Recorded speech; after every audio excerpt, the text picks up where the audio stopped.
আগামী 2 সপ্তাহ আপনাকে যে যাই অত্যাচার করুক, যতই পিন লাগাক, যতই বদনাম করুক, যতই কষ্ট দেখ, যে যাই বলে গালি দেখ, খারাপ কথা বলুক, আপনি রাখতে পারবেন না। যদি আপনি 2 সপ্তাহ ধৈর্য ধরতে পারেন, তাহলে আপনাকে ঢাকা গুলশান একটা ফ্ল্যাট বাড়ি দেওয়া হবে। এবার সত্যি করে বলেন, এই 2 সপ্তাহ যদি তাকে একটা মানুষ 1000 বদনাম করে, সে উত্তর দিবে? দিবে দিবে দিবে না। কেউ যদি তাকে টিচ করে কথা বলে, খোঁচা মেরে কথা বলে, সে উত্তর দিবে? সে মাথায় মাথায় যতই কষ্ট লাগুক, সে কি বলবে? 2 সপ্তাহ 2 সপ্তাহ 2 সপ্তাহ 2 সপ্তাহ। কারণ আমি জানি 2 সপ্তাহটা পার হলেই গুলশানের ফ্ল্যাট আমার। তখন তোর গালিও কই যাবে, আর বকাও কই যাবে, বদনামও কই যাবে। কেউ করবে? ঠিক একই থিওরিটা মুমিনদের। মুমিনরা কি করে? দুনিয়ার দিন তো 2 দিনের। মুমিনরা 1000 কষ্ট পাইলে কি বলে? সবর 2 দিন, সবর 2 দিন, সবর 2 দিন। চোখটা বন্ধ হলেই তো অনন্তকালের জীবন শুরু। দুনিয়ার মানুষ তো গুলশানে ফ্ল্যাট দিয়েছে, ধৈর্য ধরতে পারলে আমার আল্লাহ জান্নাতে আমার জন্য ঘর দিবে। মাথায় রাখবেন। কয়দিন? জোরে বলেন, কয়দিন? এবার আপনি আমাকে বলবেন, ভাইয়া 2 দিন তো শনি রবি শেষ, 2 দিন তো শেষই হচ্ছে না। আমি শ্রদ্ধার সাথে বলবো, এখানের 2 দিন বলিনি, ওখানের 2 দিন। একটু জোরে বলেন না। দুনিয়ার ক্যালেন্ডার আর কবরের ক্যালেন্ডার এক। 50,000 বছর দুনিয়াতে পার হয়, কবরে মাত্র 1 দিন। ওই হিসাবে 2 দিন। যতই কষ্ট আসুক, আপনি শুধু বলবেন আখেরাত, আখেরাত, আখেরাত, আখেরাত। একটু খেয়াল করে দেখেন, এই তো কিছুদিন আগে আপনি স্কুলে গিয়েছেন, এখন আপনি সন্তান কোলে নিয়ে বসে আছেন। কথা বলেন আরে ভাই। কিছুদিন আগে আপনার দাড়িই ছিল না, দাড়িই ছিল না, এখন মোটামুটি পাকা শুরু হয়ে গেছে। হায়াত কত দ্রুত চলে যাচ্ছে। জীবনের একটা মুহূর্তে এমন সময় গিয়েছে অনেকের, বন্ধু বান্ধবের সেই আড্ডার সময়, ক্লাস হওয়ার আগে, ক্লাস শেষ হওয়ার পরে বন্ধু বান্ধব, হাইরে খেলা, হাইরে আড্ডা। জীবনের বাস্তব সময় যখন সম্মুখীন হয়েছে, সংসার পরিবারের জিম্মাদারি যখন কাঁধে এসেছে, কত বন্ধু কত জায়গায় হারিয়ে গিয়েছে, কত জায়গায় চলে গিয়েছে। এখন কোনো বন্ধুর সাথে কারো কোনো যোগাযোগ নাই। কে কোথায় আছে সেই ঠিকানাও অনেকেই জানে না। একটা সময় মনে হতো যে বন্ধু ছাড়া জীবন চলতো না, যাদেরকে ছাড়া সময় কাটতো না। দুনিয়ার বাস্তবতা এমনভাবে সামনে এসেছে, আজকে কেউ কারো কথা মনে করারও সময় পায় না, সময় পায় না। এটার নাম দুনিয়া। দুনিয়াকে যত দ্রুত আপনি ভুলে যেতে থাকবেন, তত আপনার আখিরাত আপনার জন্য সুন্দর হয়ে যাবে। সুবহানাল্লাহ। যাই আসুক বিপদ, যাই আসুক মুসিবত, যাই আসুক অভাব, আপনার আমার প্রথম দায়িত্ব হচ্ছে মুখ থেকে বের করা, টেনশনের দরকার নাই, আল্লাহ আছে, আল্লাহ ভরসা। স্যার বলেন তো কি? আমি শুনি নাই। আল্লাহ ভরসাটা একটু বলেন, আরো জোরে বলেন, আরো জোরে বলেন। কেউ যদি আপনাকে এসে বলে, তোমার তো 5টা মেয়ে 3টা ছেলে, সম্পদও তেমন নাই, মাইয়া বিয়ে দিবা কেমনে? আপনি উত্তর কি দিবেন? আরো জোরে। পকেটে তো টাকা নাই, এই কাজটা তো করা লাগবে, কোন আত্মীয় স্বজন থেকে তো ধারও পাচ্ছ না, সুদে লেগে যাও। আপনি জানি উত্তরে কি বলবেন? হ্যাঁ, আরো জোরে বলেন, আরো জোরে বলেন, আরো জোরে বলেন। আপনার আমার দায়িত্ব শুধু এতটুক, অনলি এতটুক, আল্লাহ ভরসা। কোন বান্দা যখন জমিন থেকে এই কথাটা দিল থেকে একবার বলে আল্লাহ ভরসা, সাথে সাথেই ওই সিচুয়েশনের দায়িত্ব আল্লাহ নিজে নিয়ে নেয়। রব বলে যে তুই জমাস কেন? আল্লাহ ভবিষ্যতের জন্য। রব বলে যে ভবিষ্যৎ তো আমার কুদরতের হুকুমে। এই জায়গায় সাধারণ মানুষ আর মুমিনদের পার্থক্য হয়। যার তাওয়াক্কুল যত বেশি, তার দুনিয়ার জীবন তত মুসিবত বেশি। যার তাওয়াক্কুল যত বেশি, তার হাসরের রাস্তা তত সহজ বেশি। মুমিনদেরকে আল্লাহ তাআলা বলে দুনিয়া নিবা না আখিরাত নিবা। মুমিনরা বলে আল্লাহ দুনিয়াতে মানাই নিব, আখিরাতে নিয়ামত নিব। তখন আল্লাহ তাআলা তাদেরকে আখিরাতের নিয়ামত দেয়, দুনিয়াতের নিয়ামতও দান করে দেয়। সেজন্য আপনার আমার হাজার কিছু করলেও ইজ্জত পাই না, কিন্তু আল্লাহর ওলি যারা হয়েছেন ওনারা হাসরও ইজ্জত পাবেন, দুনিয়াতেও ইজ্জত পাচ্ছেন। একটু জোরে বলেন না। আপনি আমারও যেরকম খাবার পেটে যায়, আল্লাহর বন্ধুদেরও খাবার পেটে যায়। আপনার আমার পেট ভরতে 3 প্লেট লাগে, আল্লাহ ওয়ালাদেরকে আল্লাহ দয়া করে সে আধা প্লেটে পেট ভরাই দেয়। একটু সুবহানাল্লাহ বলেন না। আল্লাহর জন্য ছাড়লে লসে থাকে না, পাওয়াটা হয়, কিন্তু সেই পাওয়াটা আপনার আমার মতো বিশাল অট্টালিকার সে রেঞ্জ রোভার গাড়ি আর ডুপ্লেক্স বাড়ি দিয়ে আল্লাহ দেয় না। আল্লাহ তাআলা খুশি হলে কি দেয়? আল্লাহ খুশি হলে স্বর্ণ হীরা দেয় না, আল্লাহ খুশি হলে গাড়ি বাড়ি দেয় না, আল্লাহ খুশি হলে এটা দেয় না সেটা দেয় না। আল্লাহ খুশি হলে মানুষের যেটা সবচেয়ে বেশি দরকার সেইটা হচ্ছে শান্তি, আল্লাহ সেই শান্তিটাই ওনাকে দান করে। সত্যি করে একটা কথা বলেন, 5 তলা বিল্ডিং ওয়ালা শান্তিতে ঘুমাতে পারে? বলেন না। ফ্যাক্টরির অনেক মালিক শান্তিতে ঘুমাইতে পারে? বর্তমান সময় অনেকে ঘুমের ওষুধ খাওয়ার পরও ঘুমাইতে পারে, কিন্তু রাস্তার পাগলদেরকে দেখবেন, ঘরও নাই বাড়িও নাই, জিয়ত রাইত ইন্নামাতে আরো জোর হন ভাই, জিয়ত রাইত। আপনার আমার খাবারের জন্য বাজারের দরকার, বাজারের জন্য টাকার দরকার, টাকার জন্য চাকরি ব্যবসার দরকার। মিস্টার পাগলের নাই কোনো চাকরি নাই কোনো ব্যবসা, কিন্তু কোনো পাগল তো উপবাসে মারা যায় নাই, উপবাসে থাকে নাই। এবার পাগলকে জিজ্ঞেস করলাম, মামা চাকরিও নাই ব্যবসাও নাই, কখনো তোরে বাজার করতেও দেখলাম না, খাস কেমনে? তখন সে পাগল উত্তর দেয়, রিজিকের দায়িত্ব তো বান্দার উপর নয়, রাজ্জাকের উপর, ওই রাজ্জাকে খাওয়ার ব্যবস্থা করে দেয়। আপনাদের মাঝে মধ্যে অনেক বন্ধু বান্ধব দেখবেন হঠাৎ করে একটা প্ল্যানিং করে, চল কিছু বিরিয়ানি বানায় প্যাকেটিং করে রাস্তায় দিই। হয়? বলেন না হয়? এদিকে আপনারা প্ল্যানিং করতেছেন আপনাদের জ্ঞানে, ওদিকে মোড়ের মধ্যে একজনে বলতেছে আল্লাহ, বলেন না, টাকা, আত্মীয়, মা বাপ, ওদিকে উনি বলতেছে আল্লাহ, এদিকে আপনার মনের মধ্যে তুই বাতরে ডিগো যা দে।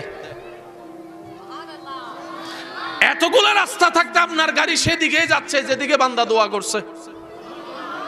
সুবহানাল্লাহ জোরে বলেন। উনি হচ্ছে রাজ্জাক। আমি আল্লাহ চাই তোমরা নিজেরাও কিছু করে সওয়াব কামাও। আমি আল্লাহ চাই তোমরা কে কতটুক আমি রবের নামে দিতে পারো, কারণ সম্পদের লোভ মারাত্মক লোভ।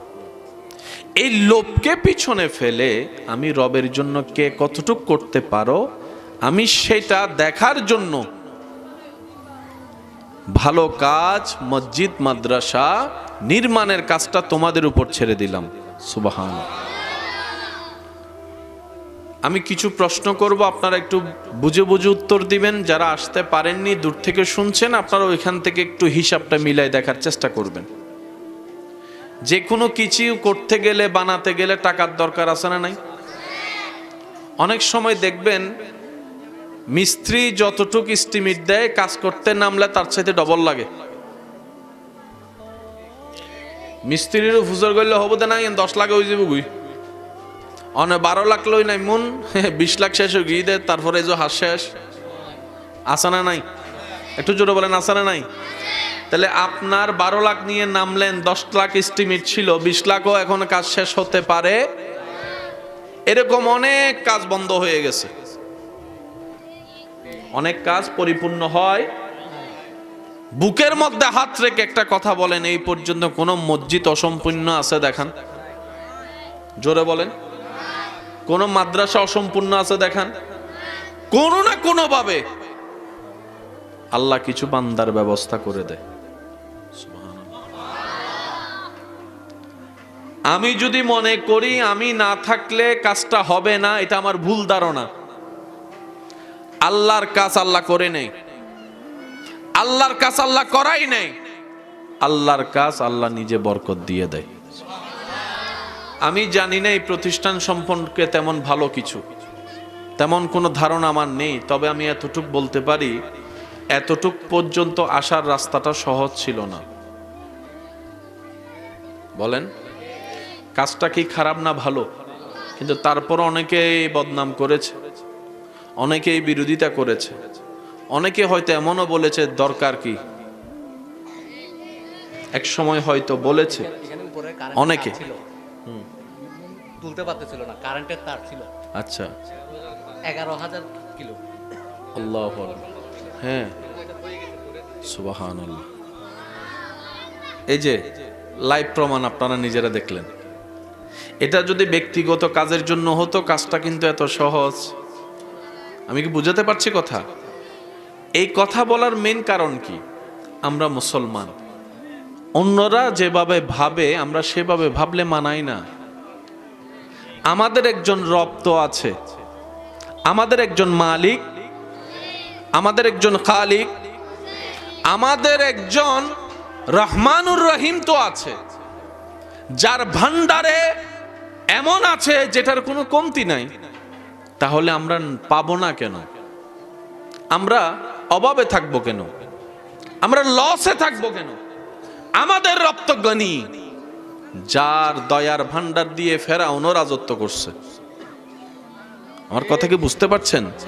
ওনার দয়ার ভান্ডার দিয়ে নমরুদের মতো নাফরমানও বাদশাহী করছে। আমরা তো মাননেওয়ালা।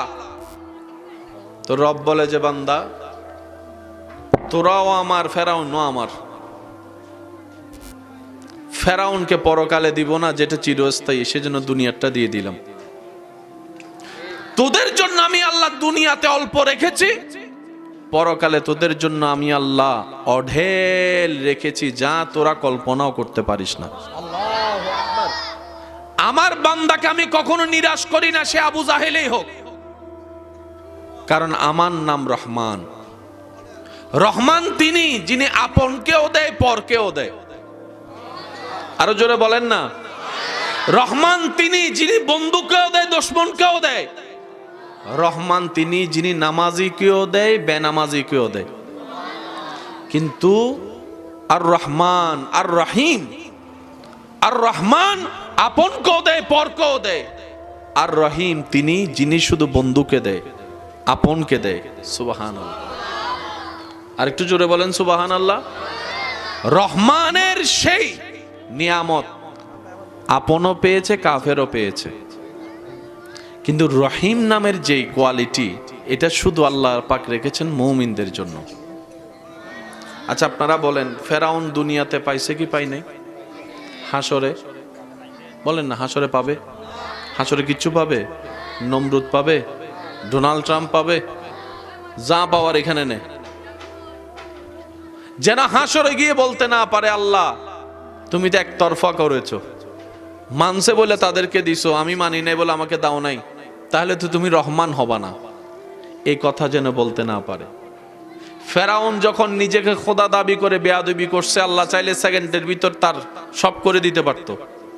আল্লাহ পাক বলে যে না, আমি বানিয়েছি, আমি চাই আমার প্রত্যেকটা বান্দা জান্নাতে যাক। আরেকটু জোরে বলি, আমি রহমান, খালেক, সৃজনকারী, তোর মা পেটে ধারণকারী। আমি রব, লালনকারী, পালনকারী। আমি চাই আমার প্রত্যেকটা বান্দা জান্নাতে যাক। তাই আমি আল্লাহ তওবা করার জন্য অপেক্ষা করি। সে যদি মরণের আগেও তওবা করে, আমি আল্লাহ তখনও মাফ করে দিতে রাজি। আমি আল্লাহ অভিমানী নয়। শব্দগুলো একটু খেয়াল করবেন। অভিমান আর রাগ বেশ কম আছে। রাগের চাইতো মারাত্মক হচ্ছে অভিমান। বলেন না ভাইয়া, রাগের চাইতো মারাত্মক কি? অভিমান। রাগ হচ্ছে বড় তুফানের মতো, ধমকা হওয়ার মতো আসবে, চলে যাবে। আর অভিমান যদি মনে পুষে যায়, শয়তানে যদি সেখানে আবার বাতাস দেয়, তিলে তিলে তিলে তিলে সব শেষ। বুঝতেও দিবে না আপনাকে কেন রাগ করে বসে আছে। রাগ করলে বোঝা যায়, রাগ দেখালে বহিঃপ্রকাশ হয়, কারণটা কি? আর অভিমান ভিতরে যখন লালন হয়, সেটা বাহির থেকে কারণ বোঝা যায় না। আল্লাহ তাআলা বলে, আমার নাম হালিম। আল্লাহ তুমি হালিম হলা কেন? কয় তোদেরকে বাঁচানোর জন্য। আল্লাহ কি রকম? কয় আমার জমিনে থেকে তোরা আমার জমিন নষ্ট করবি গুনাহ করে, আমি আল্লাহ যদি রাগ করে ফেলি তাহলে তো সব শেষ, ফানা ফানা হয়ে যাবে। সেজন্য আমি আল্লাহ হালিম, মহাধৈর্যশীল। আর একটু জোরে বলেন। আমার মাদ্রাসার ভাই যারা আছেন তাদেরকে অনুরোধ করব, আল্লাহ তাআলার যতগুলা সিফতি নাম আছে সবগুলার নাম নিয়ে একটু গবেষণা করবেন, জীবনের রংটাই পাল্টাই যাবে আপনার।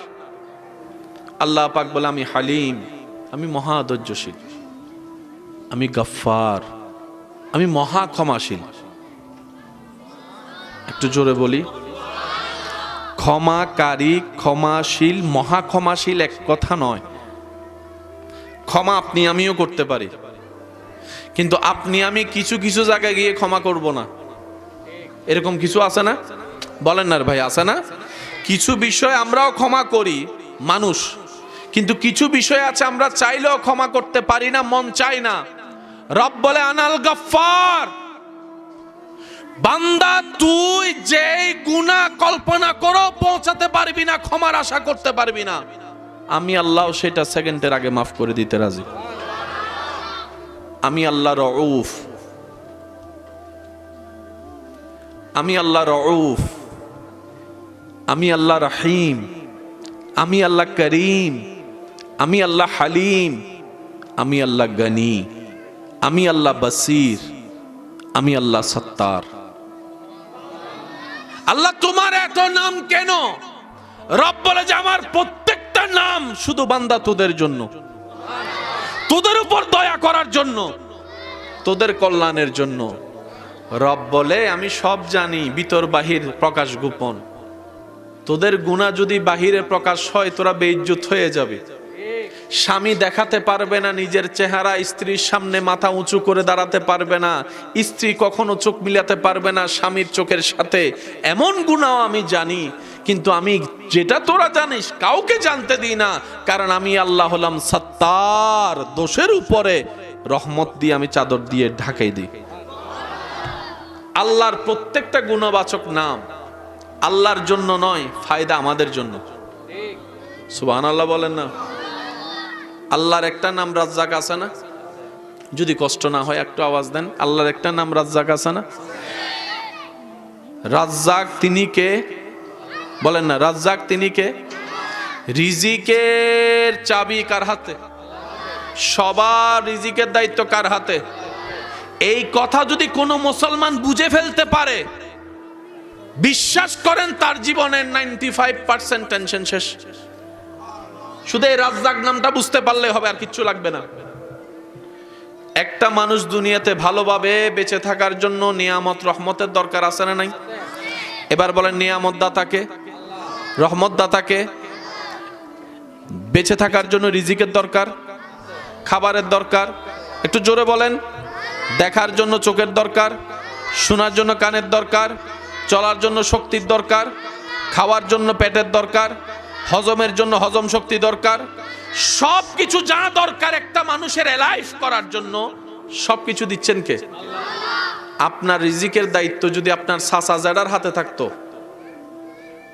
তাইলে আপনার টেনশন করা দরকার ছিল। আমি কি বুঝাতে পারছি কথা? আপনার ছেলে মেয়ে রিজিকের দায়িত্ব কার? সুতরাং সেখানে আপনার চাচা আসুক, জেঠা আসুক, মামা আসুক, খালা আসুক, কেউ চাইলে তো আর রিজিক ছিড়াই নিতে পারবে?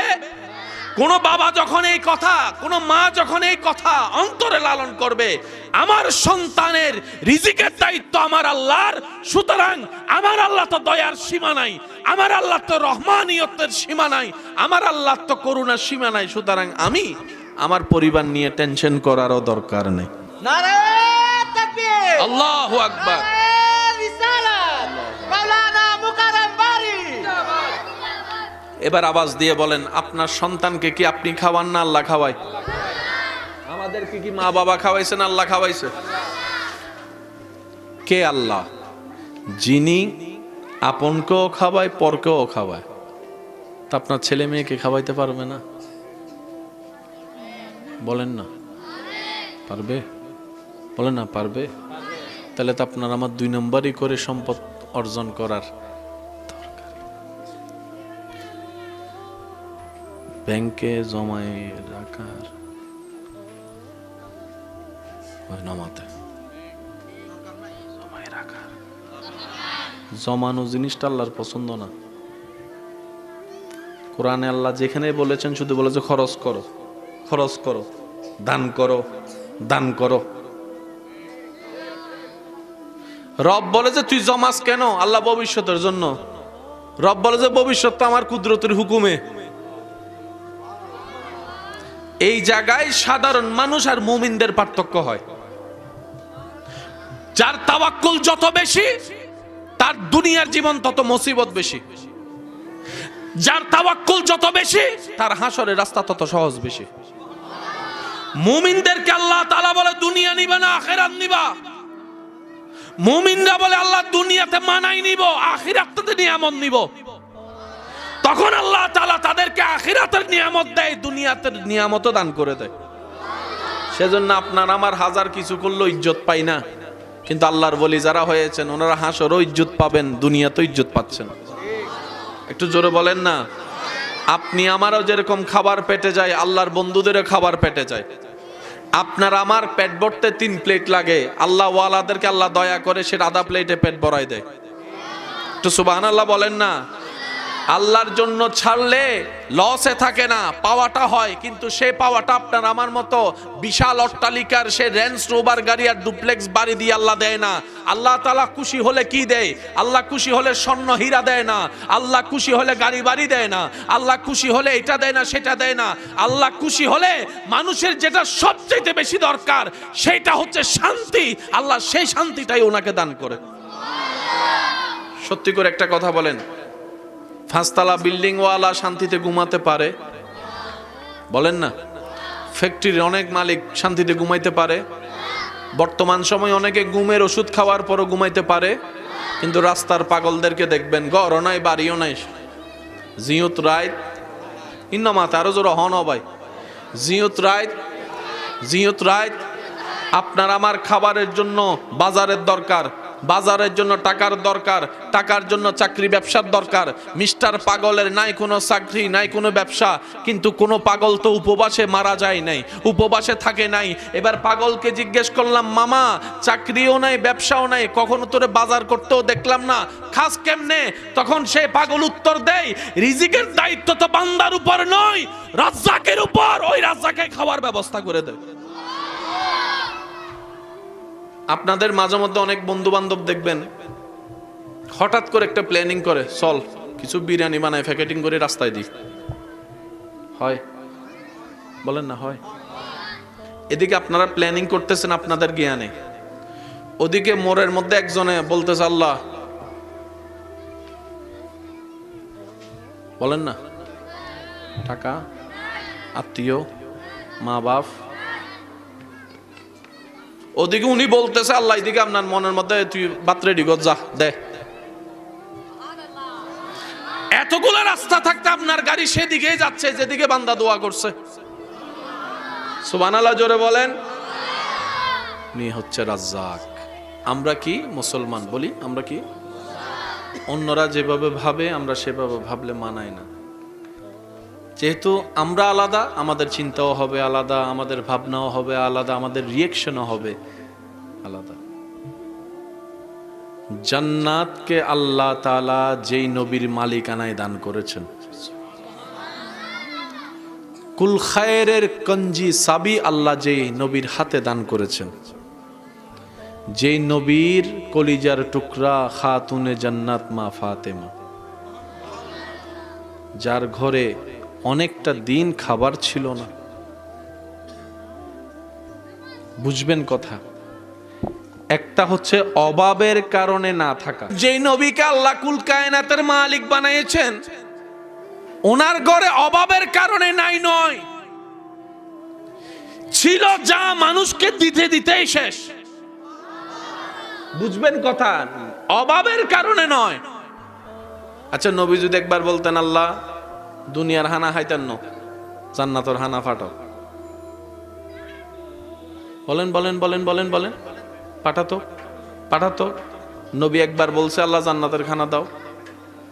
বলছে একবারও? বলেন না বলছে? যেই নবীর খাদেম আল্লাহ বানিয়েছেন জিবরাইলের মতো ফেরেশতাকে, সে নবী উপবাস থাকার তো কোনো প্রশ্নই আসে না। এটা অভাবের উপবাস নয়, এটা প্রেমের উপবাস। ইয়া রাসূলুল্লাহ, আপনি উপবাসের জীবন নিলেন কেন? ক্ষুধার যন্ত্রণা নিলেন কেন? নবী রাহমাতুল লিল আলামিন বলে, আমার উম্মতের অনেক গরিব উম্মত হবে, অভাবের কারণে পেটে খাবার যাবে না, তারা যেন আমি নবীর দিকে তাকাই নিজের জীবনটাকে আলোকিত করতে পারে। বলেন সুবহানাল্লাহ। তারা যেন দুই নাম্বারিতে না যায়, তারা যেন মনকে বলে, আমার নবী যদি নবী হয়ে উপবাস থাকতে পারে, আমি উম্মত হয়ে কেন পারবো না? উম্মতকে শিখানোর জন্য নবী উপবাস ছিলেন, প্র্যাকটিক্যাল। আর আপনারা সবাই জানেন, হয়তো একমত হবেন, থিওরিক্যাল পড়ার চাইতেও মনে থাকে বেশি প্র্যাকটিক্যাল। সুবহানাল্লাহ বলুন। থিওরিক্যালের চাইতে মনে থাকে বেশি কি? প্র্যাকটিক্যাল। সহজে বুঝে আসে কি, থিওরিক্যাল না প্র্যাকটিক্যাল? সেজন্য নবীজি নিজে নামাজ পড়িয়ে শিখিয়েছেন, সাল্লু কামা রাআইতুমুনি উসাল্লি। উপবাস থেকেছেন নবী, থাকতেছি এখন আমরা। সুবহানাল্লাহ। ধৈর্য ধরেছেন নবী, ধৈর্য ধরা শিখছি আমরা। ক্ষমা করেছেন নবী, ক্ষমার উৎসাহ পেয়েছি আমরা। প্র্যাকটিক্যাল প্র্যাকটিক্যাল প্র্যাকটিক্যাল করা শিখিয়েছেন। বলেন না সুবহানাল্লাহ? আর একটু জোরে বলেন সুবহানাল্লাহ। ইমানদার ভাইরা, একটু কথাগুলো মনোযোগ দিয়ে শ্রবণ করবেন আল্লাহর ওয়াস্তে, কারণ জীবন আমাদের অর্ধেক শেষ, বাকি আছে অল্প হায়াত। এটাকে যদি কাজে লাগাতে না পারি, আফসোস করা ছাড়া আমাদের আর কিছু বাকি থাকবে? রিজিকের দায়িত্ব নিলেন কে? তাহলে আমাদের টেনশন। বলেন না আমাদের টেনশন। তা আমাদের কিছু কাজ আছে না নাই? এক নাম্বার কাজ, রব বলে তোদের কাজ শুধু শুকরিয়া করা। কাজটা বুঝিয়ে নিয়ে আগে নিজের কাজটা পারি না পারি পরে দেখা যাক। আল্লাহ পাক বলে, তোর রিজিকের দায়িত্ব আমার, তোর সন্তানের রিজিকের দায়িত্ব আমার, তোর নাতির রিজিকের দায়িত্ব আমার, তুই না থাকলেও তোর বউ রিজিকের দায়িত্ব আমার, তুই না থাকলেও তোর মা বাবার রিজিকের দায়িত্ব আমার। তাহলে বান্দার টেনশন? বলেন না বান্দার টেনশন? রিজিকের দায়িত্ব যেহেতু আল্লাহ নিয়ে নিয়েছেন, এখানে আর কোনো টেনশন করার দরকার। তো এবার আমরা বললাম, আল্লাহ আমরা কি হাত পা গুটায় বসে থাকবো? রব বলে যে না, তুই যদি হাত পা গুটায় বসে থাকস তারপর আমি খাওয়াইতে পারবো, সেটা আমার এখতিয়ার, কিন্তু এটা আমার পছন্দ না। তাহলে আমি কি করব? রব বলে যে তুই তোর জায়গার থেকে পরিশ্রম কর, তুই সততার সাথে থাকিস।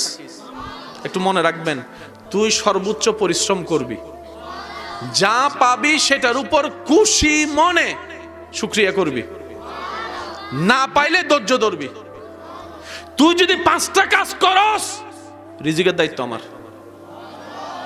একটু জোরে বলেন না। সুদে লাগলে আল্লাহ রিজিকের দায়িত্ব থেকে সরে যায়, মাথায় রাখবেন এটা। সরে যায় বলতে আল্লাহ পাক আর রহমত দিয়ে তাকে দেখে না, কারণ সুদ খাওয়া মানে রবের সাথে যুদ্ধ করা, একই কথা। সেজন্য দেখবেন, কষ্ট নিবেন মনে হয় আমার কথায়, কারণ এগুলো একটু বুঝার এবং বলার দরকার। সুদে লাগার আগে মাসে 300 টাকা আইন হনো ব্যাপার না, এরকম মনে হয়। লাগার পরে বোঝা যায় 300 টাকা আইন হটিয়া। যারা সুদ নিয়েছেন আমার কথাটা মিলান। সুদ নেওয়ার আগে আপনার মনে হবে মাসে এত, এগুলো কোনো ব্যাপারই না, দিয়ে আমরা এগুলো আমার ডেইলি তো ফকট খরচ আছে 1000-2000 টাকা। লাগার পরে দেখা যায় এদিকে টান হয়, এদিকে টান হয়, এটা মিলে না, ওইটা মিলে না। জামিলাটা লাগলো কোথায়? বরকত উঠে গেছে। বরকত, বরকত মানে কি এতটুকু বুঝবেন, 10 জনের জন্য খাবার, 10 জনের জন্য খাবার রেডি হয়েছে, 10 জনের খাবার 100 জনে খাইছে, তারপরে থেকে গেছে বরকত। খাবার কয় জনের খাইছে? কয় জনে? 100 জনে। তখন সবাই বলে কি হয়েছে? বরকত। ওই বরকতটা উঠে যায়। সুদের সাথে না লেগে আপনি যেভাবে জীবন হাজার কষ্টের ভিতরে কাটাতে পারবেন, কিন্তু আপনার ভিতরে একটা শান্তি লাগবে, অল্পতেও বরকত হবে। কিন্তু সুদের সাথে লাগলে দেখবেন এদিকে নাই, সেদিকে নাই, এদিকে নাই, শান্তি। সবচেয়ে বড় কথা অন্তরে এবং মাথায় শান্তি। তো অন্তরে মাথায় শান্তি না থাকলে সে টাকা দিয়ে লাভ কি? আমার কথা কি বুঝতে পেরেছেন?